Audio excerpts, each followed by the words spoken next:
நடிகர் எம்ஜிஆருக்கு இருந்தது போல வெறித்தனமான ரசிகர்கள் யாருக்கும் இருந்திருக்க மாட்டார்கள். ரசிகர்கள் என்பதை விட அவரை கடவுளாக பார்க்கும் பக்தர்களாகவே பலரும் இருந்தார்கள்.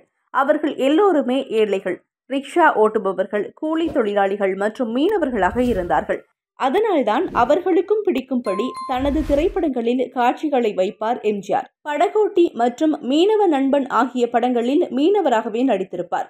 எம்ஜிஆரின் ரசிகர்கள் அவருக்கு ஒன்று என்றால் பதறிவிடுவார்கள். திரையில் அவர் வில்லன் நடிகரிடம் அடி வாங்குவதை கூட பொறுத்து கொள்ள மாட்டார்கள். நடிகர் நம்பியார் எம்ஜிஆர் படங்களில் வில்லனாக நடித்ததாலேயே அவரை எம்ஜிஆர் ரசிகர்களுக்கு பிடிக்காது.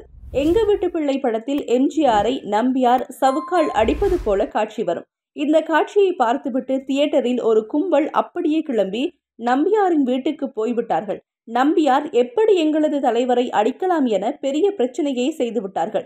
நம்பியார் உடனே எம்ஜிஆருக்கு போன் செய்து நிலைமையை விளக்க எம்ஜிஆர் அங்கு சென்று அவர்களை சமாதானம் செய்து அனுப்பி வைத்த கதையெல்லாம் நடந்திருக்கின்றது.